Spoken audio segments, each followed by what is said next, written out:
நீளம் நிறைந்த மணிகண்டத்து ஈசனடியார் பெருமையினை எல்லா உயிரும் தொலையெடுத்து தேசமுய திருத்தொண்ட தொகைமன் படைத்த திருவாளன் வாசமலர்மென் கிழவிணங்க வந்த பிறப்பை வணக்கம். தூக்குசீர் திருத்தொண்ட தொகைவெறி வாக்கினால் சொல்ல வல்லவரான் எங்கள் பாக்கிய பயனாம் பதிக்குன்றைவாள் செக்கிழாரடி சென்னியில்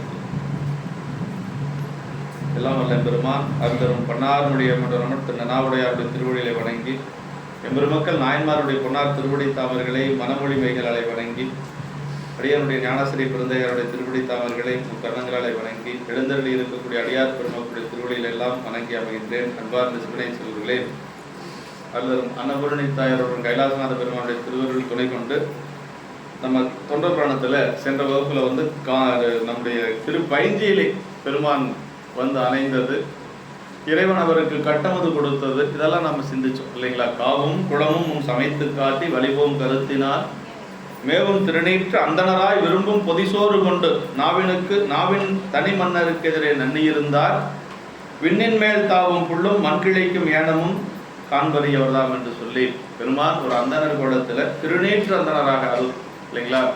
திருநீற்று அந்தனராக திருநாவுக்கரசு நாயனார் ஏற்கனவே உட்கார்ந்துருக்கிறார். அவருக்கு எதிர்த்த மாதிரி சாமி அதான் மேவும் திருநீற்று அந்தனார் விரும்பும் பொதிசோறு கொண்டு நாவின் தனி மன்னவருக்கு எதிரே நன்னி இருந்தார் என்று சொல்லி அப்படி திருநீர் கொண்டு பொதிசோறு அப்படிங்கிறது சென்ற வகுப்புலேயே பார்த்தோம் இல்லைங்களா? அதாவது காய்கறி எல்லாம் போட்டு செஞ்ச சாப்பாடு, அதில் பொதி அப்படிங்கிறது எல்லாத்தையும் சேர்த்து செஞ்ச கூட்டு சாப்பாடு, கூட்டான் சோறுன்னு சொல்லுவோம் இல்லையா? அது மாதிரி அப்படி பொதிசோறு கொண்டு நாவின் தனி மன்னருக்கு எதிரே நன்னி இருந்தார். எப்படிப்பட்டவர்? விண்ணின் மேல் தாவும் புள்ளும் மண்கிளைக்கும் ஏனவும் காண்பறியவர் தான். திருமாலும் பிரமனும் தேடி காண முடியாத பெருமான் அங்கே நாவுக்கரசு பெருமானுக்கு எதிரில் அப்படியே கட்டிச்சோத்து மூட்டையோடு உட்கார்ந்துட்டு இருக்கிறார். நம்ம பாடையில் சொல்லணும்னா இல்லைங்களா? ஏன்னா பணி செஞ்சவருக்கு உணவு கொடுக்கணும் இல்லைங்களா? அதனால அப்படி அங்கே இருக்கிறார். அதே மாதிரி அவங்க சோலையும் ஒன்று அங்கே உருவாக்குறார். நிழல் வேணும், அதுக்கு சோலை, பருகுவதற்கு தண்ணீர் வேணும், குளம் ஒன்று சமைத்து காவும் குளமும். காவுனா சோலை, குளம்னா குடிக்கிறதுக்கு தண்ணி வேணுங்கிறதுக்காக காவும் குளமும் சமைத்து காட்டி அப்படின்னா வரக்கூடிய அடியார் எல்லாத்துக்கும் தங்கிறதுக்கு குளிர்ச்சியான இடமும் வேணும், அதே மாதிரி குடிக்கிறதுக்கு பருகுவதற்கு நீரும் வேணும். அதனால இறைவனே அதை செய்து கொடுக்கிறாரு.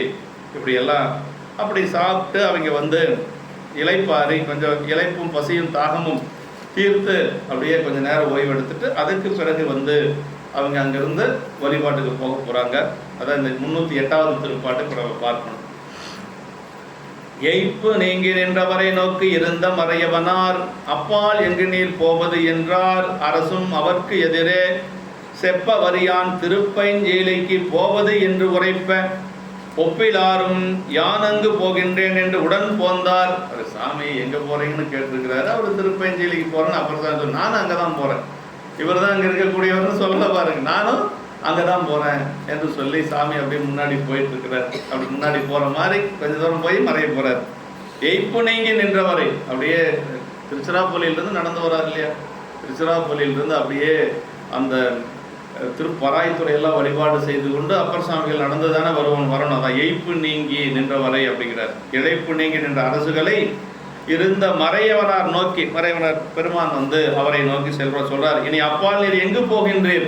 சரி, உணவு எடுத்தாச்சு, ஓய்வு எடுத்தாச்சு, அடுத்து நீங்க எங்க போறீங்க அப்படின்னு சொல்லி கேட்கின்ற பொழுது அப்போ அரசுகளும் அவருக்கு எதிர்மொழியாக செப்புதற்கரியவராகிய சிவபெருமானது திருப்பைஞ்சீலைக்கு போகின்றேன் என்று சொல்ல சிவபெருமான்கிட்டே சொல்றாரு. சிவபெருமான் எழுந்தருளி இருக்கக்கூடிய திருப்பைஞ்சீலைக்கு போறேன்னு சொல்லி அவரே எங்க யாரை பார்க்க போறாரோ அவர்கிட்டயே சொல்றார், பெருமான்கிட்டே சொல்றார். அப்படி சொன்ன உடனே அவர் சொன்னார் பாருங்க, சாமி ஒப்பற்றவராகிய மறையவனாரும் நானும் அங்கு போகின்றேன் என்று சொல்லி உடன் போந்தனர். சரி, நானும் அங்கதான் வரேன், வாங்க எல்லாரும் சேர்ந்து போகலாம் என்று சொல்லி பெருமான் அப்படியே அவர்களை எல்லாம் அழைத்து கொண்டு சாமி அப்படியே பாருங்க. அவருக்கு என்னன்னா, சாமிக்கு தொண்டரா போகணும்னு ஒரு ஆசை, வேற ஒன்றும் இல்லை.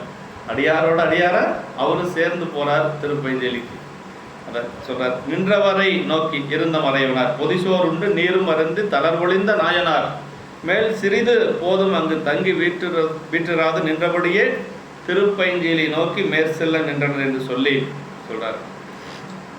அவருக்கு எதிரே செப்ப அறியானார் முன்னிலையில், அதாவது அவருக்கு அறிய செப்ப அறியானா சொல்லில் அடங்காதவர். பெருமான் எப்படிப்பட்டவர்? அவர் சொல்லாத அடக்கி உலகெல்லாம் உணர்ந்து ஓதற்கு அறியவன், உணர்வதற்கரியவன், ஓதுவதற்கரியவன். அதான் செப்பரியான் அப்படின்னு. செப்பரியான் பெருமானுடைய பெருமைகளை பற்றி நிறைய. அரியானை அந்தனர்தம் சிந்தையானை அப்பர் சாமிகள் தேவாரத்தை சொல்றாரு இல்லைங்களா. ஓதற்கு அறியவன் அப்படி, உணர்வதற்கு அறியவன். அதான் மணிவாசகர் பெருமானும் நிறைய இடங்கள்ல சொல்றார். பாதாள வேலை நீங்கே சொற்கழிவு பாதமலர், போதார் புனை முடியும் எல்லாம் பொருள் முடிவேன். திருவடியும் பார்க்க முடியாத நம்ம திருமுடியும் பார்க்க, 7 பாதாளத்துக்கு கீழே இருக்கக்கூடியது பெருமானுடைய திருவடி. சொல்லுலகம் பொருளுலகம் எல்லாம் கடந்து அதுக்கு மேல இருக்கக்கூடியது, எல்லா உலகத்தையும் கடந்து மேல இருக்கக்கூடியது பெருமானுடைய திருமுடி என்று சொல்லி மணிவாசகர் பெருமானும் சொல்றார். அதான் செப்பரியான். ஒப்பிலார் அப்படின்னு என்ன? ஓமை இல்லாதவன் பெருமான். அவனுக்கு ஒப்பா இன்னொருத்தர் சொல்ல முடியாது. ஓமையிலி அப்படின்னு சொல்லி சொல்றார். இறைவன் ஒருவன் தான் ஓமையிலி. அதே மாதிரி அடியார்களே சொல்லலாம் இல்லைங்களா. அதான் அப்படித்தானே சொல்றார். பெருமையால் தம்மை ஒப்பார் அப்படின்றார். அது இறைவனுடைய கூற்று. அதான் நம்ம முக்கியம். சாமி ஒப்பில்லாதவர், ஆனா அவரே என்ன சொல்றாரு? பெருமையால் தம்மை ஒப்பார் அப்படின்ட்டாருங்க. ஆமா, அப்படின்னா ஒப்பில்லாத ஒருவரே வந்து அடியார்ல பார்த்து என்ன சொன்னாரு? அந்த அது ராகவையா ரொம்ப நுட்பமா போன முறை பேசுற போது சொன்னாரு, இருக்கிறது சுந்தரர் வந்து இப்ப யாருக்கிட்ட இருக்கிறாரு? ஆரூர் பெருமான் கிட்ட தான் இருக்கிறாரு தோழரா. ஆனா அவங்களோட போய் சேர்ந்துக்க அப்படின்னு சொன்னா என்ன அர்த்தம்? அப்ப இதோட ஒரு முக்கியமான இடம் அடியார் திருக்கூட்டம் அப்படிங்கிறது சாமியே சொல்றாரு இல்லைங்களா. பெருமையால் தம்மை ஒப்பார், பேணலால் எம்மை பெற்றார், ஒருமையால் உலகை வெல்வார், ஊனமேல் ஒன்றும் இல்லார், அருமையாம் நிலையில் நின்றார், அன்பினால் இன்பம் மாறுவார், இருமையும் கடந்து நின்றார், இவரை நீ அடைவாய் என்று அப்படின்னார். தன்னிடத்துல இருக்கக்கூடிய தன்னுடைய தோழரை அவங்களோட போய் சேர்ந்துக்கோ அப்படின்னு சொல்லி சொன்னார். பெருமானே சொல்றாரு அப்படின்னா அப்ப அடியாருடைய பெருமை எந்த அளவுக்கு அது சொன்னார் பாருங்க. திருவாரூர் அடியார்களுக்கு தான் பெருமை. அது திருவாரூர் கண்டிப்பா நம்ம வழிபாடு செய்தே ஆகணுங்கிறார். தில்லையம்பதி கூட போகாதவன அதையும் சொன்னார்.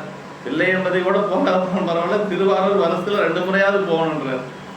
நீங்க தொடர்ந்து தேருக்கு வச்சுக்கோங்க, இடையில இன்னொரு முறை வாய்ப்பு கிடைக்கிற பொழுது போயிட்டு வந்துருங்க. தேருக்கு அப்படிங்கிறத நம்ம போய் இழுக்கிறோமா இல்லையா, அந்த கூட்டத்தில் கலந்துக்கணுங்க. திருவிழாவில் கலந்துக்கணும். முதல்ல அந்த அடியாருடைய பார்வையில நம்ம மேல படணும். அப்பதான் இந்த கொஞ்சம் நஞ்சு இருக்கிற வினைகள் எல்லாம் நீங்க, கொஞ்சம் நஞ்சமுல நிறைய இருக்குது, அதுல கொஞ்சம் நீங்கும். ஆமா, அதுக்காகத்தான் போறது. வேற என்ன, நம்ம என்ன பார்க்காம நான் சொல்லுவாங்க ஒரு சிலர், திருவாரூர் தேர் நான் எல்லாம் நிறைய பார்த்துருக்குறேங்க. கையில காட்சி அது நான் நிறைய பார்த்துருக்கிற. யாரு பார்க்காத இருக்கிறோம்? அந்த அடியாரெல்லாம் நம்மளை பார்க்கணும்ல, அடியாரை வணங்கணும்ல, அப்பதானே நமக்கு வினை நீங்கும். அதுக்காகத்தான் போறது. வேற என்ன, சரி நாங்கெல்லாம் சரி ரொம்ப நாளாக போயிட்டு தான் இருக்கிறோம், இருந்தாலும் அந்த கையில காட்சிக்கு வராமல் இருக்க முடியல. நம்ம என்ன அடியார்கள் எல்லாம் பார்க்கணும், அடியாரில் வணங்கணுங்கிறது தான், வேற ஒன்றும் கிடையாதுங்க. எல்லாருத்தோட நம்ம போய் அப்படி இருக்கிறது எவ்வளோ மகிழ்ச்சியா இருக்குது. பார்த்தா எல்லாம் பேசுகிறோம், வணங்குறோம், அதுதான் இன்பம். அடியாரோட இருக்கக்கூடிய இன்பம் அதுதான். அந்த கழிப்பு அப்படிங்கிறது அங்கதான் இருக்குது. ஒப்பிலார் தனக்கு ஓமை இல்லாதவன் அப்படின்னு சொல்லி சொல்றார். ஓமன் இல்லி என்று சொல்லி தனக்கு ஓமை இல்லாதான் தாழ் சேர்ந்தார்கெல்லாம் மனக்கவலை மாற்றல் அரிதுன்னார். பெருமான் ஒருத்தன் தான் நம்முடைய மனக்கவலை நீக்க முடியும், வேற யாராலையும் முடியாது. அதனாலதான் நம்முடைய நம்பிகள் வந்து திரு குருகாவூர் வெள்ளடையில மண்ணிடை அடியார்கள் மனத்திடர் வாராமை விண்ணடை குருகாவூர் வெள்ளடை நீ என்று இந்த மண்ணில் இருக்கக்கூடிய அடியாருடைய துன்பத்தை நீக்கிறது தான் பெருமானுடைய ஒரு தொழுவார். அவர் துயராயன தீர்த்தல் உம தொழிலே அப்படின்னா பித்தாப்பிள்ளை சொல்லி முதல் பதியத்திலேயே சொல்லிட்டாரு. தொழுவார் அவர் துயராயன தீர்த்தல் உம தொழிலே அப்படின்னு. யாரு நம்மளுடைய துன்பத்தை நீக்க முடியும்னா அவர் மட்டும்தான் நீக்க முடியும், வேற யாராலையும் நீக்க முடியாது. பெருமாள்கிட்ட போனால் ஏதோ கொஞ்சம் இது கிடைக்கும். அதே மாதிரி வேற சாமிகிட்ட எல்லாம் போனால் கொஞ்சம் ஏதாவது ஒன்று கிடைக்கும். ஆனால் யாருக்கிட்டையும் கிடைக்காத ஒன்று எங்கே கிடைக்குதோ இங்கே தான் கிடைக்கும், சாமிகிட்ட தான் கிடைக்கும். ஆமாம், பெருமாள்கிட்ட போய் எனக்கு பிறப்பு நீக்குங்க அப்படின்னா நானே எப்படின்னு தெரியாமல் இருக்கிறேன், என்கிட்ட வந்து நீ கேட்குறியா அப்படின்னு சொல்லி அவர் கேட்பார் இல்லையா. எத்தனை யுகங்கள் அவர் திருமாலுங்கிறது ஒரு பதம் தானே. அதனால யார் ஒருத்தருக்கு பிறப்பிறப்பு இல்லையோ அவங்க தான் நம்ம பிறப்பு நீக்க முடியும். பெருமான் ஒருவன் தான், பிறப்பிறப்பு இல்லாதவன் பெருமான் மட்டும்தான். அதனால அதான் ஒப்பில்லாதவன் தனக்கு ஓமை இல்லாதவன் என்று சொல்லி வள்ளுவ பெருமானும் சொல்றாரு. ஓமநிலி, ஓமநிலிங்கிறது திருத்தாண்டகத்துல அப்பர் சாமி சொல்ற ஓமன் இலினே சொல்ற, ஓமன் இலி அப்படின்னே சொல்ற. யான் அங்கு போகின்றேன் யானும் என்னாது யான் என்று கூறியதன் கருத்து தம்முடன் சிறிது தூரம் உடன் வருவது போல காட்டி பின்னர் மறைய நிற்க பின் நிகழ்ச்சியின் குறிப்போடினார். யான் அப்படின்னு சொன்னது கொஞ்சம் தூரம் தான் போக போறார், அப்புறம் மறைய போறார். அதான் சொல்றார். போகின்றேன் இங்கு வெளிப்பட்டு இவ்வாறு தோன்றிய உருவத்தினின்றும் மறைந்து எங்கும் செறிந்த அருள் நிலையில் புகுவேன். நேற்று ஐயா சொன்னார், கவனிச்சிங்களா? பெருமான் எடுத்துக்கொள்ளக்கூடிய ஒவ்வொரு உருவமும் அம்மா கிட்ட இருந்து எடுக்கிறாரு. சக்தியினுடைய வடிவம் தான். ஆமா, அது சிவஞான சித்தியார்ல தெளிவா சொல்லப்பட்டிருக்கு. இறைவன் எடுத்துக்கொள்ளக்கூடிய ஒவ்வொரு உருவமும் சக்தியினுடைய வடிவம் தான். நம்மளுடைய இதெல்லாம் வந்து அசுத்தமாயனுடைய காரிய பொருள் நம்மளோட. அதனாலதான் நமக்கு இந்த மலங்கள் இருக்குது, பார்க்கறது எல்லாம் நம்ம மயங்குறோம். இறைவன் எடுத்துக்கொள்ளக்கூடிய உடம்பு வேற. அதான் சக்தியினுடைய வடிவம் தான் பெருமானுடைய திருமேனி. அது எந்த உருவம் வேணாலும் எப்போ வேணாலும் அவர் எடுத்துக்கலாம். நாகேஸ்வர திருமேனியை அவர் எடுத்துக்கலாம், அடியார் திருமேனியை எடுத்துக்கலாம், எப்படி வேணாலும் அவர் எடுத்துக்கலாம். அதனால வந்து பெருமானுடைய திருமேனி எல்லாமே அந்த சக்தியினுடைய வடிவம் தான். அப்ப இந்த உடம்பை எடுப்பாரு, அதே மாதிரி இந்த உடம்பை மறைக்கவும் அவரால் முடியும். ஆமா, இச்சதின்றிய விளைவு செய்வாய் என்று சொல்லி திருவாசகம் சொல்றது மாதிரிதான் அப்படி உடன் போந்தார் என்று சொல்லி போகின்றேன் இங்கு வெளிப்பட்டு இவ்வாறு தோன்றிய உருவத்தினிடம் அங்கு மறைந்து எங்கும் செறிந்த அருவ நிலையில் புகுவேன் என்பது குறிப்பு. அருவ நிலை அப்படிங்கிறது கண்ணுக்கு தெரியாத நிலை. பெருமானுடைய நிலை அருவம், உருவம், அருவம், அருவுருவம், உருவம். அருவம் என்று சொல்வது நம்ம கண்ணால பார்க்க முடியாது. ஞானத்தால் தொழுவார் சில ஞானிகள் அப்படின்னார். அப்பர் சாமி சொல்றாரு இல்லைங்களா, ஞானத்தால் தொழுவேன் நான் அல்லேன் அப்படின்னார். ஞானத்தால் தொழுவார் தொழக்கண்டு ஞானத்தால் நானும் தொழுவனே அப்படின்னு சொல்லி அந்த பாட்டில் வரும். ஞானிகள் வழிபாடு செய்வது அந்த அருவம் என்று சொல்லக்கூடிய உருவமற்ற ஒரு நிலை. எல்லாத்துக்கும் அது முடியாது. அதனால பெருமான் நம்மளுடைய பக்குவத்துக்கு ஏற்றாரு போல திருமேனி தாங்கி வர்றார். அந்த திருமேனி வந்து சக்தியின் மூலமாக எடுத்துக்கிறார். நம்மை பக்குவப்படுத்துறதுக்காக தான் பெருமான் திருமேனி எடுக்கிறார். அங்கு அப்படின்னா யான் அங்கு போகின்றேன். அங்கு அப்படிங்கிறது என்ன, கோயில சொல்றாரு. இப்ப புறப்படுற இடம் குளத்துல இல்லைங்களா, அங்கு போகின்றேன்னு நீ அங்க வந்து என்ன பார்த்துக்கலாம் அப்படிங்கிற ஒரு கருத்துல நானும் அந்த கோயிலுக்கு தான் போறேன் அப்படின்னு சொல்லி சொல்றேன். அங்கு போகின்றேன். உடன் போந்தார் நாயனார் செல்ல அவருடனே மறையவனாரும் போந்தனர். நாயனாரும் போறாரு, அதே மாதிரி மறையவராக வந்த பெருமானும் ரெண்டு பேரும் போறாரு. அப்படி கூறியபடி நாயனார் வழி செலவில் இங்கு திருப்பைஞ்சியில் சென்று சேருகின்றார் என்று கூறியபடி நாயனார் வழி செலவில் இங்கு சிறிதும் தங்காமல் பொதிசோருண்டு தூய்மை செய்தவுடன் மேல் செல்கின்றார். ஆதலின் அவர் சென்றார் என்பதை கூறாமல் மறையவனார் அவருடன் சென்றதை மட்டும் எடுத்து கூறினார் என்று சொல்லி, மறையவனார்னா வேதியராகிய உருவத்தில் மறைந்து நின்றவர். மறையவனார்னா மறைந்து நின்றவன் ஒரு பொருள். இன்னொன்று வேதங்களை எல்லாம் சொல்லக்கூடிய பெரும் மறை சொல்லக்கூடியவர் என்று சொல்லி ரெண்டு பொருள் உண்டுங்க. செப்புவார் யான் என்று கூட வந்து மறையவனார் திருப்பைஞ்சியிலி குறுகியிட வேடமவர் முன் மறைத்தலுமே மெய்மை தவத்து மேலவர்தாம் ஆடல் புரிந்தார் அடியேனை பொருளா அழைத்த கருணை என பாடல் புரிந்து விழுந்து எழுந்து கண்ணீர் மாறி பயில் வைத்தார். கொஞ்சம் தூரத்துல அப்படி மறைஞ்சிட்டார். அப்படி மறைஞ்ச உடனே வந்தது சாமின்னு அப்பதான் அப்பர் சாமிகளுக்கு தெரியுது. இதே மாதிரிதான் குருகாவூர் வெள்ளடையிலையும் சாமி வந்து திடீர்னு மறைஞ்சாரு. இங்கேயாவது சாமி மட்டும்தான் மறைகிறாரு, அங்க பந்தலையும் சேர்த்து கழட்டிட்டு போயிடுறாரு. அது சொல்லுவார் சேக்கிழார் பெருமான், கங்கை சடை கறந்தவிரான் பந்தருடும் தாம் கறந்தான் அப்படின்பார். பந்தலையும் காணும், வந்த ஆலையும் காணும். சுந்தரமூர்த்தி சாமியில் அப்படி பார்க்கிறாரு நம்பிகள். அப்பதான் நம்பிகளுக்கு தெரியுது வந்தது சாமின்னு சொல்லி. அப்ப கங்கை சடை, கங்கையை தலையில மறைச்சிட்டு வந்த பெருமானும் பந்தலையும் சேர்த்து மறைச்சிட்டாரு, அவரையும் காணும். சிவாய அங்கதான் சொல்லுவார் பாரு, அடியார் சேர்ந்தா எப்படி இருக்கணுமா, சிவாய நம்ம பேசி அப்படின்னு. அப்படி பார்த்தா அப்படி அந்த மந்திர அஞ்சலுக்கு சொல்லி திருமுறைகள் எல்லாம் சொல்லி அப்படி பேசிட்டு இருக்கணுமா சொல்றாரு. சாமியே வந்து நம்பிக்கைகிட்ட எப்படி பேசிட்டு இருந்தாரா, சிவாய நம்ம பேசி, கண்டதெல்லாம் பேசிட்டு இருக்க கூடாது அப்படின்னு நமக்கு வலியுறுத்துறாரு அந்த இடத்துல ஆசிரியர் பெருமாள். சிவாய நம்ம பேசி அப்படின்னு சொல்லிட்டு அப்படி பேசிட்டு இருந்தா அப்புறம் கட்டமுதெல்லாம் அவங்க எல்லாம் அங்க கட்டமுதல் பொதிசோறு தான் கொடுக்குறாரு. எல்லாம் உண்டதுக்கு பிறகு கொஞ்சம் இலைப்பாரிட்டு இருக்கிற பொழுது எழுந்திரிச்சு பார்க்கிற பொழுது பந்தலையும் காணும், வந்தவரையும் காணும். கங்கை சடை கறந்தவரான் பந்தலையும் தாம் கறந்தார் அப்படின்னு சொல்லி சொல்றார். அதே மாதிரி இதே மாதிரி அங்க எங்க சொல்றாருங்க, சித்தவட மடத்துல சொல்றாரு. அங்க கங்கை சடை கறந்தவரான் அறிந்திலையோ என கறந்தான் அப்படின்னா, கங்கை சடை கறந்தவரான் அறிந்திலையோ எனக்கு இருந்தான். அங்க வந்து வந்தது வேதியர்னு சொல்லித்தானே அவர் பேசிட்டு இருக்கிறார். வந்து சாமின்னு அவருக்கு தெரியாது இல்லையா. அப்போ வந்து அருமறையோய் உன்னடி என் சென்னியில் வைத்தனை என்ன என்று சொல்லி கேட்கிறார். அப்புறம் என்னை பலகாலம் விதித்தனை நீ யார் அப்படின்னு சொல்லி கேட்கிற பொழுதுதான், ரெண்டாவது முறையா கேட்கிற பொழுதுதான் சாமி சொல்றார் கங்கை சடை கறந்தவரான் அறிந்திலையோ. அந்த இடத்துல கரத்தல் அப்படிங்கிறது ஒண்ணு மறைத்தல், இன்னொன்னு வந்து சொல்லுதல் அப்படின்னு. கங்கையை சடையில மறைத்து கொண்டு வந்த பெருமான் அறிந்திலையோ என அறிஞ்சலையோ எனக்கு தெரியலையான்னு சொல்லிட்டு சாமி மறைஞ்சிடறாருன்னு சொல்லலாம், சொன்னாலும் இப்படி ரெண்டுமே எடுத்துக்கலாம். அந்த இடத்துல வந்து அப்படி சொன்ன உடனே சாமி வந்து மறைஞ்சிடுறாரு. அப்புறம் தான் வந்தது சாமின்னு அவருக்கு தெரியும். அதுதான் அந்த பதிகத்தில் தம்மானை அறியாத சாதியார் உடனே என்று சொல்ல, அது இறங்கி பாடிய ஒரு திருப்பதிகம். பெருமானை கூட அடைய முடியலையே என்று சொல்லி, அதே மாதிரி அந்த மாதிரி சொல்லி இப்போ வந்து சாமி மறைஞ்சிட்டார். வேடமவர் முன் மறைத்தலுமே மெய்மை தவத்து மேலவர் தாம்னார். ஆடல் புரிந்தார் அடியேனை பொருளா அளித்த கருணையென பாடல் புரிந்து விழுந்தெழுந்து கண்ணீர் மாறி பயில். ஏற்கனவே அப்பர் சாமிகளுடைய திருமேனி எப்படி இருக்கு, அது அப்படியே கண்ணீர் மலை பொலியும் இல்லைங்களா திருமேனில. அதாவது தூய வெந்நீர் துதைந்த முன் மேனியும் தாழ்வடமும் நாயகன் சேவடி தைவரும் சிந்தையும் நைந்துருகி பாய்வது போல் அன்பு நீர் பொழிவிடும் மலைவாரும் பொலிவிடும் என்று சொல்லி நமக்கு திருவேடத்தில் சொல்றார். அப்படி நம்முடைய அப்பர் சாமிகள் வந்து சாமி வந்து மறைஞ்சா எப்படி இருக்கு, அப்படியே கண்ணீர் மல்கி கண்ணீர் மாறி பயில்வித்தார் அப்படின்னு சொல்லி சொல்றார். உடனே கூட வந்து மறையவனார் திருப்பைஞ்சிலியனை அணுக அதுவரையில் காட்டி வந்த உருவத்தினை அவர் முன்பு நின்றும் மறைத்தலும் மெய்த்தவத்தின் விளங்கு மேன்முடைய நாயனார் கூத்தனார் அடியேனையும் ஒரு பொருளாக வைத்து இவ்வாறு எனக்கு அளித்த பெருங்கருணை இருந்தவாறு தான் என்ன என்று சொல்லி பெருமானுடைய கருணையை நினைச்சு பார்க்கிறார்.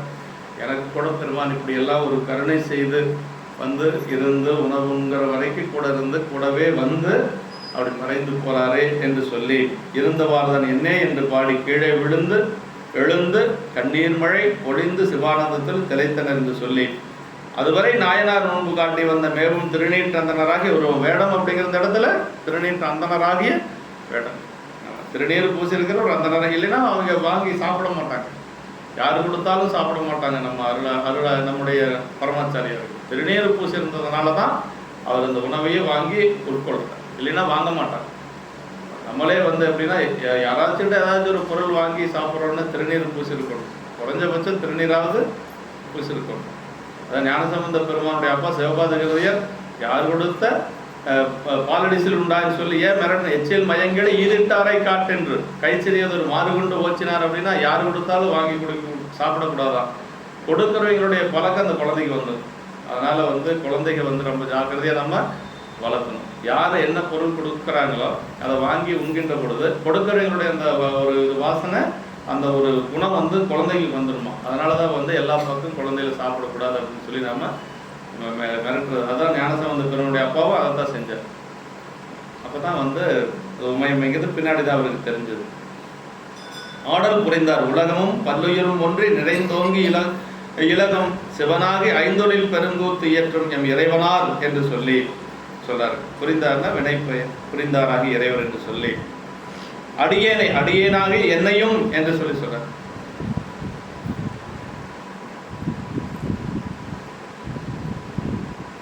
இப்பதான் வந்து அவருக்கு வந்து பொதிசோறு கொண்டு வந்தது சாமிங்கிறது இப்பதான் அவருக்கு தெரியுது. அது வரைக்கும் ஒரு அந்தனர் கொண்டு வந்தார் அப்படிங்கிற உணர்வு தான் இருக்கு.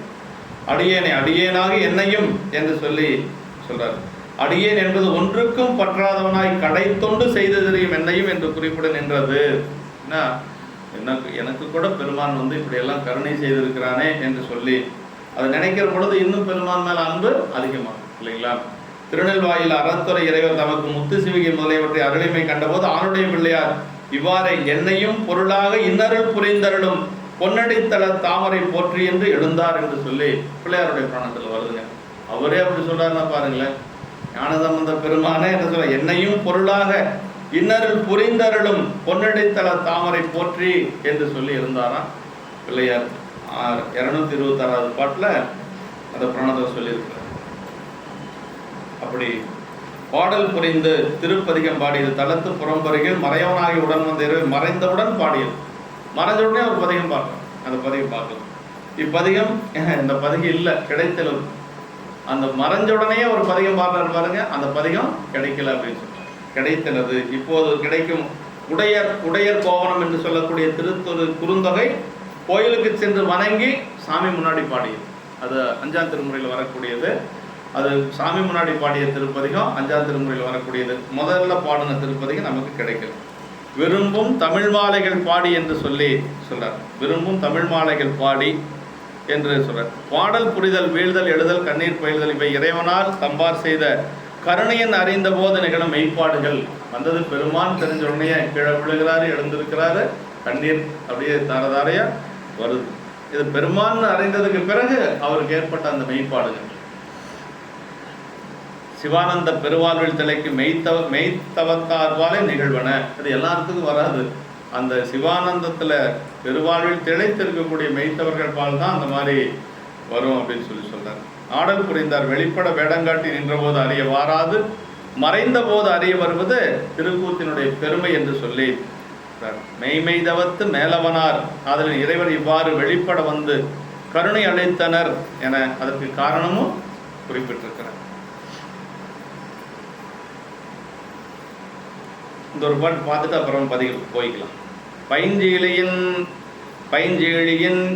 பைஞ்சேழியில் அமர்ந்தருளும் பரமர் கோயில் சென்று எய்தி மைஞீழத்து மணிகண்டர் தம்மை வணங்கி மகிழ்ச்சிறந்து மெய்நீர் மையனில் அன்புருக விரும்பும் தமிழ் மாலைகள் பாடி கை நீடியதம் திருத்தொண்டு செய்து காதலுடன் இருந்தார்.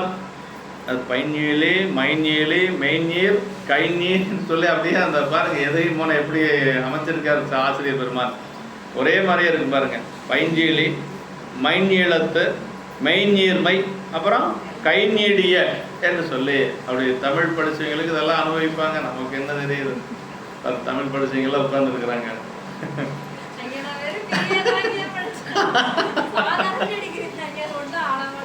அப்பா நீயே அப்படி சொன்னா நாங்க எங்க நிக்கிறது?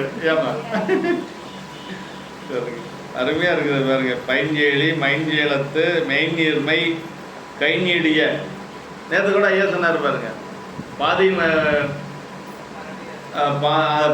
பாதி மதிவால் சடையாரை பயில் பூசணியின் பணிபுரிவார் பாதி இரவில் இங்கு அணைந்தது என்ன என்று பயம் எய்தி பாதியுருவில்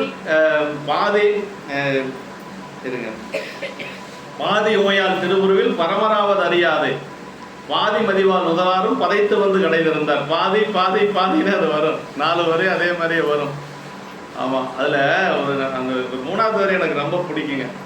அம்மா நினச்சாங்களா, நான் தன்னந்தனியாக இருக்கிறேன், நான் தனியாக இருக்கிற நேரத்தில் கணவனார் வீட்டில் இல்லை, இந்த கோயில் அர்ச்சனை பண்ணுறாங்க, அர்ச்சகர் இப்படி தன்னந்தனியாக இருக்கிற இடத்துக்கு வராரு, ஒரு நம்ம தனியாக இருக்கிறோமேன்னு அம்மா நினச்சாங்களாம். ஆனால் தனியாக வரலையா சாமி கூட, அம்மா வந்தாங்களாம். அம்மா வந்தது பறவையாருக்கு தெரியலையா சொல்கிறார் அந்த இடத்துல. அதான் சொல்ற பாதி உமையால் திருவுருவில் பரமராவது அறியாதே அப்படின்னு. அப்போ பறவைநாச்சியாருக்கு அந்த இடத்துல மறைப்பாற்றல், சாமியினுடைய மறைப்பாற்றல் வேலை செஞ்சது. திரோதான சக்தி, அதான் நகாரம் இல்லைங்களா. சாமி தனியாலாம் வரலையாம். அந்த இடத்துல கூட சாமி தனியாக போனார்னு சொல்லலை பாருங்க. சாமி தனியாக இருக்கிற ஒரு பெண் தனியாக இருக்கிற வீட்டுக்கு அம்மா கூட தான் போயிருக்கிறாரு, தனியாக போகலை. அது அதான் எந்த இடத்துலையும் நம்ம பிராணத்தை எந்த ஒரு இதுவும் நம்ம கண்டுபிடிக்க முடியாது. அந்த இடத்துல சொல்லணுங்கிறது என்ன இருக்குது சேக்கிழ பெருமாள். ஏன்னா ஏற்கனவே சொல்லியிருக்காரு, மாதரார் தாம் இருந்த இடவகையில் தனிப்புக்குதான் நாங்கள் சொல்ல போறாரு திருத்தொட நாயனார் குணத்தில். அப்போ சாமி மட்டும் வரலாமா அப்படின்னா, சாமி கூட தனியாக வரல, அம்மா கூட தான் வந்தார். ஆனால் அம்மா வந்ததை அந்த அம்மாவுக்கு தெரியல அப்படின்னு சொல்லி ரொம்ப நுட்பம், அருமையான இடம். அந்த 4 வரையும் எனக்கு அந்த வரி ரொம்ப ரொம்ப பிடிச்சது. பாதியமையால் திருவுருவில் பரமராவது அறியாது பாதி மதிவால் முதலார். அப்படி சந்திரனில் பாதி மாதிரி இருக்குமா அங்கே நெற்றி, பறவையாருடைய நெற்றி அவ்வளோ அழகாக இருக்கும். பாதி மதிவால் முதலாரும் பதைத்து வந்து கடை திறந்தார் என்று சொல்லி இந்த இடத்த நேற்று அதெல்லாம் ரொம்ப அருமையாக சொன்னார் ஐயா. நமக்கு அப்படியே அந்த திருவாரூருக்குள்ளேயே நம்மளை கூட்டிகிட்டு போகிற மாதிரி இருந்தது இல்லைங்களா. பறவையாருடைய திருமணைக்கே அழைச்சிட்டு போகிற மாதிரி இருந்தது. சிவலோகமே அங்கே வந்தது அப்படின்னு சொல்லி சேக்கிழ பெருமான் சொல்கிறாரு. முனிவர்கள் தேவர்கள் அத்தனை பேரும் அங்கே இருந்தாங்க திருவாரூரில். அது சொன்னார் பார்த்தீங்களா ஒரு நுட்பம். புறப்படுற பொழுது தியாகேசனாக புறப்படுறாரு, அம்மா வீட்டுக்கு போகிற போது அர்ச்சகராக போகிறாரு. அது ரொம்ப அருமையாக இருந்தது எனக்கு. நான் கூட அது இத்தனை நாள் சிந்திக்கல. புறப்படுற பொழுது சுந்தரர்கிட்ட பேசுகிற பொழுதெல்லாம் தியாகேசரன், ஆனால் அம்மா கிட்ட போகிற பொழுது கோயில் அர்ச்சகராக போகிறார். என்ன ஒரு நுட்பங்க, ஐயானால தான் சொல்ல முடியும். ரொம்ப நல்லா இருந்தது. நம்மளும் படிக்கிறோம், எத்தனையாவது தடவை புராணத்தை படிக்கிறோம், அது சிந்திக்க முடியலையே. மறுபடியும் இங்கே வரும்போது ஆமாம் ரொம்ப நுட்பமான இடங்க அதெல்லாம். அதான் அந்த போகிற வரைக்கும் அப்படியே சாமியாக தான் போகிறாரு. கூட எல்லாம் பரிசனங்கள் எல்லாம் வருது இல்லைங்களா. சிவகணங்கள் எல்லாம் வராங்க, முனிவர்கள் தேவர்கள் எல்லாரும் வராங்க. எல்லாத்தையும் அப்படியே நிறுத்திட்டு அவர் மட்டும் வீட்டுக்குள்ளே போகிற பொழுது அவர் மட்டும் போகிறார். அருமை. அது வந்து அம்மா முடியாதுன்னு சொன்னோன்னே நகைத்து அப்படின்னு சொல்றாரு. ரொம்ப அருமையான இடம். அப்படி உள்ளுக்குள்ளேயே சிரிச்சாராம் சாமி. அவர் பார்த்து அப்பவே உருவத்தை காட்டியிருந்தா அம்மா வேண்டான்னு சொல்லுவாங்க. அது காட்டல பாருங்க. நம்பிகளுடைய அந்த இதெல்லாம் அப்படி பார்க்கணும்னு சாமி நினைக்கிறாரு. அந்த குழந்தைய அளவச்சு பார்க்கறதுல ஒரு அழகு அப்படின்னு சொல்லுவாங்களா, அது மாதிரி ரொம்ப ரொம்ப நல்லா இருந்தது. ரொம்ப அதெல்லாம் நல்லா ரசிக்கிற மாதிரி சொன்னார் ஐயா. அந்த இடத்துக்கே நம்மளை கூட்டிகிட்டு போகிற மாதிரி இருந்தது. அதுக்காக தான் ஐயா கிட்ட போகிறது. வேற என்ன, நம்ம படிக்கிறது நம்மளே எல்லாரும் படிச்சுக்கலாம் இல்லைங்களா? குறை இருக்குது எல்லாம் படிச்சுக்கலாம். அந்த அனுபவத்தை சொல்லணும் இல்லை, பெரியவங்க சொன்னால் தான் நமக்கு தெரியும். அது எனக்கு ரொம்ப நல்லா இருந்தது, நுட்பமாக இருந்தது. புறப்படுற பொழுது தியாகேஸ்வர், அங்கே போய் சேர்ற பொழுது அர்ச்சகராக போய் சேர்றேன். அதுதான் ரொம்ப நல்லா இருந்தது. அது ஒவ்வொன்றும் நம்ம வந்து அந்த இடம் வர பொழுது சிந்திச்சாதான் நல்லா இருக்கும்.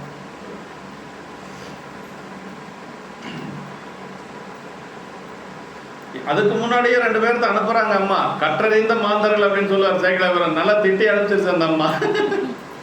2 பேர் படிச்சவங்களாம் அனுப்புனாங்களாம். அவங்க தான் நல்லா அந்த ஊர்ல நல்லா படிச்சவங்க. ஏன்னா சுந்தரர் அனுப்புறாருன்னா எப்படிப்பட்ட ஆளுகள் அனுப்புவாங்க? கற்றறிந்த மாந்தர்கள் அப்படின்னு பாருங்க. போய் நல்லா திட்டு வாங்கிட்டு வந்துட்டாங்க 2 பேரும். அப்புறம் தான் சாமியை நினைக்கிறாரு. சாமி நினைச்சோன்னு வந்து நிற்கிறார். சாமியை நினைச்சு அவர் மனசில் நினைக்கிற பொழுது சாமி வந்து ஆரூர் பெருமான் வந்து நிற்கிறார். அது வந்து ஒன்றும் தெரியாத மாதிரி, என்னாச்சு உனக்கு என்ன அப்படின்னு சொல்லி ஒன்றுமே தெரியாத மாதிரி கேட்குறாரு. அதனால ரொம்ப நல்லா இருக்கும். ரொம்ப நல்லா கேட்பார் பெருமான். என்ன ஆயிடுச்சு அப்படிங்கிற மாதிரியே கேட்பார். அப்போ தான் சங்கிலி, உங்களுடைய திருவருளால் நான் சங்கிலியை திருமணம் செஞ்சது அம்மாளுக்கு தெரிஞ்சு. அதான் அது கூட சொல்லி கேட்குறாரு. நீங்கள் தான் அது காரணம் அப்படிங்கிறது. உங்களால் சங்கிலியை திருமணம் செஞ்சது பறவையாருக்கு தெரிஞ்சிருச்சு, அதனால அவங்க விட மாட்டேங்கிற வர கூடல் கொண்டாங்க அப்படின்னு சொல்லி. அதெல்லாம் ரொம்ப அழகான இடங்க, ரொம்ப முக்கியமான இடம். கோயில் சென்று எய்தி அப்படின்னு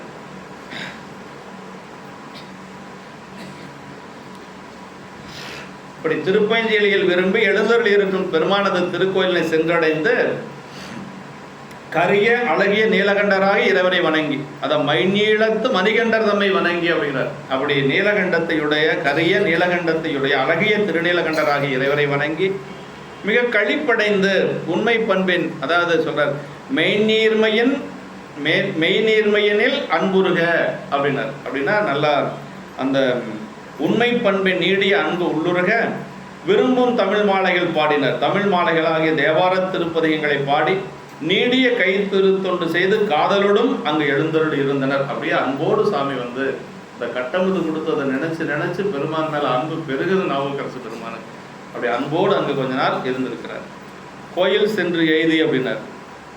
தலம் குறுகிட நகர்ப்புறத்தை மறைவனார் மறைந்திட்ட அங்கு நின்றும் திருக்கோயிலினை வந்தடைந்து ஸ்ரீலம் நேர்மை என்று சொல்லி நீடி என்று சொல்லி விரும்பும்னா தாம் விரும்பும், இறைவர் மகிழும் அடியார்கள் விரும்பும் என்று பலவும் உரைக்க நின்றது. தாம் விரும்பும், இந்த விரும்பும் அப்படிங்கிறது என்ன சொல்றாருன்னா, விரும்பும் தமிழ் மாலைகள்னா தாம் விரும்பும், பெருமான் விரும்பக்கூடியது. இன்னொன்று மகிழும், இறைவர் மகிழும். எதை முதல்ல நாவுக்கரசு பெருமான் விரும்பி பாடுறாராம், அதை இறைவர் மகிழ்ந்து கேட்கிறாராம். அடியார்களும் விரும்பக்கூடிய திருப்பதிகம் அப்படின்னு சொல்லி இப்போ பாடுறது பாருங்க. நாவுக்கரசு பெருமானும் விரும்பி பாடுறார், இறைவரும் மகிழ்ந்து கேட்கிறார், அடியார்களும் அதை விரும்பி கேட்டாங்க அப்படின்னு சொல்லி சொல்றாரு. இது விரும்பும் அப்படிங்கிறதுக்கு சிவபுண்ணிய உரையில் அப்படி சொல்றாரு. பாடியவரும் விரும்பி பாடுறாரு, கேட்கிறவரும் ரொம்ப மகிழ்ந்து கேட்கிறாரு, அதை அடியார்களும் ரொம்ப விரும்பி பாடுவார்கள் என்று சொல்லி சொல்றார். நீடிய கை திருத்தொண்டுனர், நீடுதல்னா என்றும் விடாது பற்றி செய்தல், அன்பை நீடுதலாம் என்று சொல்லி தம் நாயனாருக்கு சிறப்பாயுரிய. ஏன்னா நாவுக்கரசு பெருமானுக்கு அந்த திருத்தொண்டு, கை திருத்தொண்டு அப்படிங்கிறது எப்போ விடாது செய்தார் இல்லையா? அதான் திருநாவுக்கரசு வளர் திருத்தொண்டின் நெறிவார். வளர்னா வினைத்தொகையில் சொல்றார், எப்பொழுதும் வளர்ந்து கொண்டே இருக்கக்கூடிய தொண்டு. இன்னைக்கு வரைக்கும் அந்த திருத்தொண்டு நடக்குது இல்லைங்களா? அதான் ஏன்னா நாவுக்கரசு பெருமான தொண்டை நீக்கி நம்ம தனியாக பார்க்க முடியாது. அதிகம் பாடுறதும் தொண்டு தான், ஆனால் 2 தொண்டும் செய்தவர் நம்முடைய நாவுக்கரசு பெருமான். அதுதான் பெரிய சிறப்பு. நீடிய கை திருத்தொண்டுனர், அது ஒரு இடத்துல சிவபுண்ணிய உரையில் எழுதுறாரு. எந்த புராணத்திலும் எனக்கு சரியா தெரியல. ஏன் கடைசி வரைக்கும் திருவடி அடைகின்ற வரைக்கும் திருத்தொண்டு அவர் கை தொண்டு செஞ்சார் அப்படின்னா, அவர் சொல்றார், அதாவது கருவிகரணங்களை வந்து சிவத்தில் தொழில்படுத்தணும். அதாவது பதிகம் பாடுகின்ற பொழுது வாக்கு சிவத்தில் தொழில்படுது, பெருமான் திருவடி நினைக்கின்ற பொழுது மனம் சிவத்தில் தொழில்படுது. சரி, இந்த கைகளை கொடுத்துருக்கிறாரு, அது திருத்தொண்டு செய்கிற பொழுது சிவத்தில் தொழில்படுது. நேற்று ஐயா சொன்னார் பார்த்தீங்களா, கரம் தரும் பையன் எது என உணர்ந்து கம்பம் நேவியும். அப்போ கையை எதுக்கு சாமி கொடுத்துருக்கு? அது சிவபூஜை பண்ணுறது. அதெல்லாம் நல்லா நுட்பமாக சொன்னார். கரம் தரும் பையன் எது என உணர்ந்து சேக்கட பெருமான் அங்கே சொல்கிறார் இல்லைங்களா, அந்த 22 பாட்டில் அது ஒரு பாட்டு. 22 பாட்டுன்னு அவ்வளோ அழகாக சொன்னார். அது வந்து கொண்டு வந்த முறை ரொம்ப அழகாக இருந்தது. முதல்ல அம்மாவை சொல்லி, அப்புறம் பரவினாச்சாருடைய பெருமைகளை சொல்லி, இடையில நம்பிகளுடைய வரலாற்றை கொஞ்சம் கொஞ்சம் அப்படி சொல்லி எல்லாம் நல்லா கொண்டு வந்தார். சங்கிலியாரை பற்றி கொஞ்சம் சொல்லி, புராணத்தில் அதிகமாக சங்கிலியாரை பற்றி இல்லை, ஒற்றியரோட நின்றுறாங்க. வேறு எங்கேயுமே சங்கிலியாரை பற்றி இல்லை. திருமலையில் அணிந்ததேன்னு சொல்லி வருது, அவ்வளோதானே ஒழிய பறவையாருக்கு இருக்கக்கூடிய ரோல் வந்து பெரிய புராணத்தில் சங்கிலி அம்மாவுக்கு குறைவாக தான் இருக்குது. ஆனால் சில இடங்கள்னால ரொம்ப உயர்வான இடங்களாக இறைவனே சொல்கிறார் இல்லையா, சார்ந்தவத்து சங்கிலிகள் அப்படின்னு. அது பெரிய வேலை, சாமியே சொல்கிறார் இல்லையா, பெரிய பெருமை தானே. அம்மா வந்து அவ்வளோ தவநெறியில் நின்றுருக்காங்க. நல்லா நல்லா நல்லா இப்படி நீடிய கை திருத்தொண்டு என்று சொல்லி சொல்கிறார். தமிழ் மாலைகள் பாடியவற்றில் ஒரு பதிகமே கிடைத்துள்ளது. அதனில் காணும் சில குறிப்புகளால் அதை தளத்தினின்று நாயனார் புறப்படும் போது அருளப்பட்டது என்று கருதவும் இடம் உண்டு என்று சொல்லி சொல்றார். இந்த பதிகத்தினுடைய குறிப்பு மட்டும் சொல்லிடுற, பதிகம் பாடி எடுத்து வச்சுக்குமா. உடையர் கோவணம் 1 அப்படின்னு சொல்லி அதை எடுத்து வச்சுக்க. திருப்பைஞ்சியில் இறைவர் கோவண உடையர் ஆயினும் ஒன்றும் குறைவலர். சாமி வந்து கோவணம் தான் கட்டியிருக்கிறாருன்னா அவர்கிட்ட ஒன்றும் இல்லைன்னு நினைச்சுக்காதீங்க. ஒரு குறையும் இல்லாதவர் பெருமான். அதான் சொல்றாரு, உடையர் கோவணம் ஒன்றும் குறைவிலார் அப்படின்னு. ரொம்ப அருமையா பாட்டுக்கிறது பாருங்க. கோவணம் கட்டியிருக்கிறார், அவர்கிட்ட என்ன இருக்கு போது நினைக்கக்கூடாது, ஆனா ஒன்றும் குறைவிலார் அப்படின்னு. சாமியினுடைய ஆடை தான் கோவணமே ஒழிய ஏரி நிறைந்தறைய செல்வன் கண்டாய் அப்படின்னாரு இல்லையா, திருமறைக்காட்டு தேவாரத்துல. ஒரு ஏரியில தண்ணி எப்படி இருக்கு அது மாதிரி அவர்கிட்ட செல்வம் இருக்குதான் சாமி கிட்ட. ஏரி நிறைந்தனைய செல்வன் கண்டாய் அப்படின்னு. அது மாதிரி இந்த இடத்துல பெருமான் வந்து கோவணம் ஒன்றும் குறைவிலார் அப்படி, உடையர் கோவணம் ஒன்றும் குறைவிலார் அப்படின்னு சொல்லி சொல்றார். ஆயினும் ஒன்றும் குறைவிலர். சித்தராய் திரிவார் வினை தீர்ப்பர். பார்க்கறதுக்கு கூட சித்தர் மாதிரி தான் தெரியும், ஆனா நம்முடைய வினைகளை எல்லாம் நீக்கக்கூடியவர் பெருமான் என்று சொல்லி சொல்றார். யாழின் பாட்டை உகந்த அடிகள், யாழினுடைய பாடல்கள் எல்லாம் உகந்த அடிகள். அவரை அடைய வல்லவருக்கு அல்லல் இல்லை. அப்படிப்பட்ட பெருமானை அடைகின்றவர்களுக்கு துன்பம் இல்லை. அதான் ரொம்ப முக்கியம். அவரை தொழ வல்லவர் நல்லர், அவரை தொழுது செல்வர் வினை தூளியே ஆதலில் அவரை தொழுது உய்மின். அவங்க அவரை வழிபாடு செஞ்சா நம்ம வினையெல்லாம் நீங்கும் அப்படின்னு சொல்லி சொல்றாரு இந்த பதிகத்துல. அப்புறம் சொல்ற, தொழுவார்கள் போய் வானவரோடு இனிதாக இருப்பர். இறைவனை பையலி பெருமானை வழிபாடு செஞ்சா வானவர்களோடு சென்று அந்த வானுலகம் செல்லக்கூடிய ஒரு நிலை கிடைக்குங்கிறார். நாம் சமன் மிண்டர் நின்றும் போந்து அவர் அடியடைந்து உய்ந்தேன். அது என்ன சொல் தன்னை உதாரணமாக சொல்றாரு பாருங்க, ரொம்ப முக்கியம். நான் முதல்ல எங்க இருந்தேன், சமணர்களோடு இருந்தேன். அப்படி இருந்த என்ன வந்து பெருமான் வழிபடைய செய்திருக்கிறான் அப்படின்னு சொல்லி சொல்றார். நான் சமன் மிண்டர் நின்றும் போந்து அவர் அடைந்து உய்ந்தேன் என்று சொல்லி இந்த பதிகத்தில் அப்படி எல்லாம் சொல்றார். தருக்கி சென்று தடவரை பற்றடும் நெருங்கியுன்ற நினைந்து சிவனையே அரக்கன் பாட அருளும் எம்மானிடம் இருக்கை நீலியன் பார்க்க இடரில்லையே அப்படின்னா. வங்கிலின்னு சொன்னாவே போதுமா, இருக்கை நீலி என்பாருக்கு இடர் இல்லையே. பைஞ்சலின்னு சொன்னாவே நமக்கு துன்பம் நீங்க அப்படின்னு சொல்லி, அதனால பைஞ்சலின்னு சொன்னாவே துன்பம் நீங்குதுன்னா அந்த பதிகத்தை நம்ம ஒரு முறை எல்லாரும் பாடிடலாம், இல்லைன்னா பாடுறதை கேட்கலாம். இதுல திருப்பதிகத்தில் ஒரு சிறப்பு இருக்குதுங்க. இந்த பதிகத்தில் சொல்றாரு, நம்பிகள் சொல்றாருங்க. அதுல இது பலமண்ணி படிக்கிற பதிகத்துல பாடுனா மட்டும்தான் பலன் நினைக்காதீங்க, கேட்டாலும் பலன் கிடைக்கும். அதுலதான் சொல்றாரு, பள்ளுயிர் வாதம் தண்ணீர் பழமண்ணி படிக்கரையை அள்ளியன் தாமரைத்தார் ஆரூரன் உரைத்த தமிழ் சொல்லுதல் கேட்டல் வல்லார் அவர்க்கும் கிடைக்கும் எல்லியும் நண்பகலும் இடர் கூறுதல் இல்லை என்றேங்கிறார். அந்த பதியத்தினுடைய பலன் சொல்றார் பாருங்க, சொல்லுதல் கேட்டல் வல்லார் அவர்க்கும் தமக்கும் கிடைக்கும் அப்படின்னார். சொல்றவங்க கேட்கிறவங்க அவங்களுக்கு அவங்களுடைய கிளைகள், அவங்களுடைய குழந்தைகளுக்கு பேரம்பேத்திகளுக்கு எல்லாத்துக்கும் போய் சேருமா. அது என்ன சொல்றாரு, எல்லியும் நண்பகலும் இடர் கூறுதல் இல்லை என்று சொல்லி பதிகத்தினுடைய பலன் அப்படி சொல்லியிருக்காரு பலமண்ணி படிக்கிற பதிகத்துல. பாடுறவங்க கேட்கிறவங்க அப்புறம் அவங்களுடைய கிளைகள் எல்லாத்துக்கும் வந்து இரவும் பகலும் துன்பம் வராத ஒரு பதிகம் இருக்குதுன்னா பலமண்ணி அப்படின்னா எல்லா பதிகம் அதே மாதிரி தான். அதனால பாட முடியலன்னு வருத்தப்பட வேண்டாங்க, கேட்டாலும் அந்த பலன் கிடைக்கும் என்று சொல்லி தல விசேடத்தை சொல்லிடுறேன் ஒரே நிமிஷம். திருப்பைஞ்சியில் இது காவிரிக்கு வடகரையில் 62வது தலம். நீலி என்று சொல்வது ஒரு வகை வாழை மரம். வாழை மரம் தான் அங்கே தலை விரிச்சங்க, அதனால நீலி என்று சொல்வது வாழை மரம். இப்போ என்னோட திருநீர் தந்தனாரை வந்து இறைவன் திருநாவுக்கரசு நாயனருக்கு பொதிசோறு தந்தருன்னு வரலாறு முதல்ல சொன்னோம். இறைவர் அப்போது சமைத்த சோலையும் குளமும் தலத்து புறத்து அணிமையில் உள்ளன. இன்னைக்கும் போல பார்க்கலாம், அந்த குளமெல்லாம் இருக்கு. மூவர் பாடலும் பெற்ற பெருமையுடையது. இங்கு இறைவரது திருவடிவு கண்டு காதல் சிறக்க ஆளுடைய நம்பிகள் பெருமான் பழிக்கு வரும் வடிவு கண்டு மயல் கொள்ளும் மங்கையர் கூற்றாக ஆரணிய விடங்கர் என்ற அருந்தமிழ் பதிகம் பாடி அருளியது பெருமையுடையது. நம்பிகளும் பெருமானுடைய வடிவத்தை கண்டு அந்த பெருமான் பழிக்கு வரும் வடிவு கண்டு மயல் கொள்ளும் மங்கையர் கூற்றாக, பெருமான் பலிக்கு வராரு, அதை பார்த்த பெண்கள் அவர் மேல ஆசை கொள்ளுகிறாங்க. அதை நம்பிகள் தன்னுடைய பதிகத்துல பாடியிருக்கிறார். ஆரணிய விடங்கர் என்று சொல்லி அருந்தமிழ் பதிகம் பாடி அருளிய பெருமையுடையது. சாமியினுடைய பெயர் நீலகண்டர். காருளாவிய நஞ்சை உண்டு இருள் கண்டர் என்று சொல்லி நம்பிகள் தொடங்கி பாடுறார். ஆமா, காருளாவிய நஞ்சை உண்டு இருள் கண்டர் என்று சொல்லிய நம்பிகள் பாடுறார்.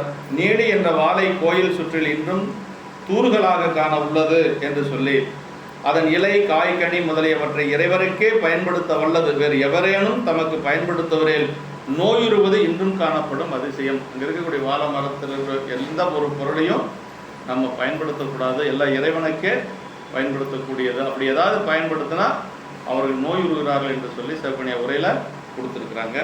சாமியினுடைய பேர் நீலகண்டர், ஆரணிய விடங்கர். அம்மையினுடைய பேர் விசாலாட்சி, நீல்நெடுங்கண்ணி. நீல்நெடுங்கண்ணிங்கிறது நம்ம அண்டமுழுவரையாருடைய திருக்கோயில் அம்மா பேர் பாருங்க. விசாலாட்சிங்கிறத சென்னை பையா தான் தமிழ் படுத்தினாரு. அந்த தமிழ் பேரை இங்கே நமக்கு சிவப்பணியாகவும் கொடுத்துருக்கிறார். நீல் நெடுங்கண். விசாலாட்சி, விசாலான நீண்ட அப்படின்னு அர்த்தங்க. நீல் நெடுங்கண்ணி என்று சொல்லியும் தலைமரம் பைஞ்சேலி என்று சொல்லி நீலகண்டர் விசாலாட்சி, அதாவது நீல் நெடுங்கண்ணி. குறிப்பு: காவிரிக்கு வடகரையில் சோழநாட்டு தலங்கள் கோயில் என்னும் சிதம்பரத்தின் தொடங்கி வடகரை வழியை மேற்கு நோக்கி தலமும் திரு ஈங்கோய் மலையும் என்றுவாறு முடிகின்றன என்று சொல்லி சொல்றாரு. இவற்றை அடைந்து வழிபட்ட பின் ஆருடைய பிள்ளையார் காவிரி கடந்து கொங்கு நாட்டில் கொடிமாட செங்குன்றோரையும் ஆளுடைய நம்பிகள் திரு பாண்டி கொடுமுடியையும் அடைந்த வரலாறுகளை அந்தந்த புராணத்தில் பிள்ளையார் இதை வழிபாடு செய்து கொண்டு வந்துதான் நம்ம கொடிமாட செங்குன்றூர் வர்றார். கொடிமாட செங்குன்றூர் நம்ம நனாவுக்கு வர்றார். இது நமக்கு புராணத்தில் தெரியுது. ஆளுடைய நம்பிகள் பாண்டி கொடுமையை இங்கே பைஞ்சேலி வழிபாடு செய்து கொண்டு அவர் நேராக பாண்டி கொடுமுடி போகிறார். அவர் இங்கே நம்ம கொடிமாட செங்குன்றூர் நனாவுக்கெல்லாம் வந்ததாக நமக்கு வரலாறுல இல்லை. திருவானைக்காவல் என்றும் வடமேற்கு மட்சாலை வழி 7 நாளை அளவில் மணச்சநல்லூரில் இன்று மேற்கே ஒன்றை இது வழியை சொல்லியிருக்கிறார். இந்த பதிகை நாம் பாடலாம்.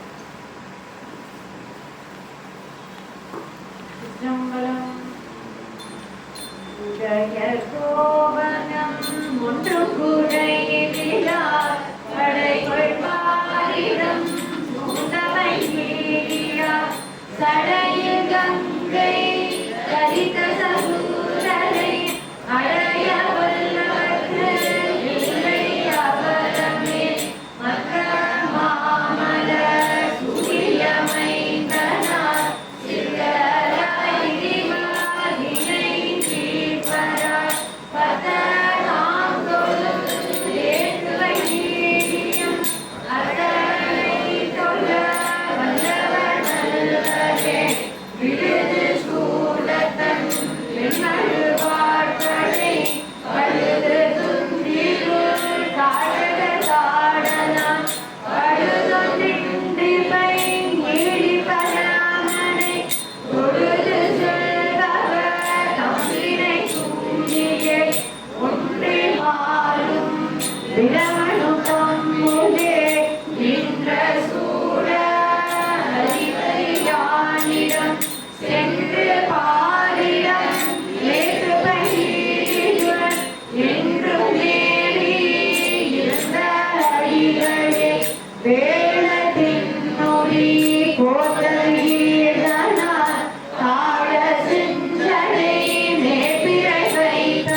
அங்கேயே வச்சிருந்தீங்க. அடுத்தது கடைசி பாட்டில் சொல்றார், தருக்கி சென்று தடவரை ராவணன் சொல்றார் இல்லைங்களா. ராவணன் வந்து மலையை பெயர்க்க முற்படுகின்ற பொழுது பெருமான் என்ன செஞ்சார், நெருக்கியுன்ற உடனே ராவணன் என்ன செஞ்சான், நினைந்து சிவனையே அரக்கன் பாடன. சாமியோட உள்ள போய் மாட்டிட்டான் இல்லைங்களா. அப்படி மாட்டி சாமி வந்து காலை கொஞ்சம் அமர்த்திருந்தாருன்னா ராவணன் அன்னைக்கே முடிஞ்சிருக்கும் இல்லைங்களா. 10 தலை ராவணனுடைய வீரமெல்லாம் அன்னைக்கே ஒண்ணுமில்லாம போயிருக்கும். ஆனா உடனே வந்து என்ன செஞ்சான், சாமகானத்தால பெருமான பாடுனான். அதான் சொல்றாரு பாருங்க, நினைந்து சிவனை அரக்கன் பாட அருளும் பெம்மானிடம் இருக்கை நீளியன்பார்க்கு இடரில்லையே. அப்படி பெருமான் வந்து இருக்கை, பெருமானுடைய இருக்கை பைங்கீழி என்று சொல்வார்களுக்கு துன்பமில்லை என்று சொல்லி இந்த பதிகத்தில் நமக்கு சொல்றார். அப்படி திசை தொழுவார்கள் இருக்கை நீளி என்று சொல்லி அந்த திசையை நோக்கி வழிபாடு செஞ்சாலும் நமக்கு அந்த ஒரு நன்மை கிடைக்கும் என்று சொல்லி அந்த திருப்பைஞ்சலி திசையை நோக்கி நம்ம வழிபாடு செய்து கொண்டு பெருமானுடைய திருவருளை வேண்டி நாவுக்கரசு பெருமானுடைய திருவருளை வணங்கி இப்போ நம்ம நிறைவு செஞ்சுக்கலாம். என்றும் இன்பம் பெருகும் இயல்பினால் ஒன்று காதலை உள்ளம் ஓங்கிட மன்றுளார் அடியார் அவர் வான்புகள் நின்றதெங்கும் நிலவி உலகலாம். வான்மிகள் வளாது பெய்க மலிவலம் சுரக்க மன்னன் கோன்முறை அரசு செய்க குறைவிலாது உயிர்கள் வாழ்க. நான்மறை அறங்கள் ஓங்க நச்சவும் வேள்வி மழ்க. மேன்மைகள் சைவ நீதி விளங்குக உலகமெல்லாம். மேன்மைகள் சைவ நீதி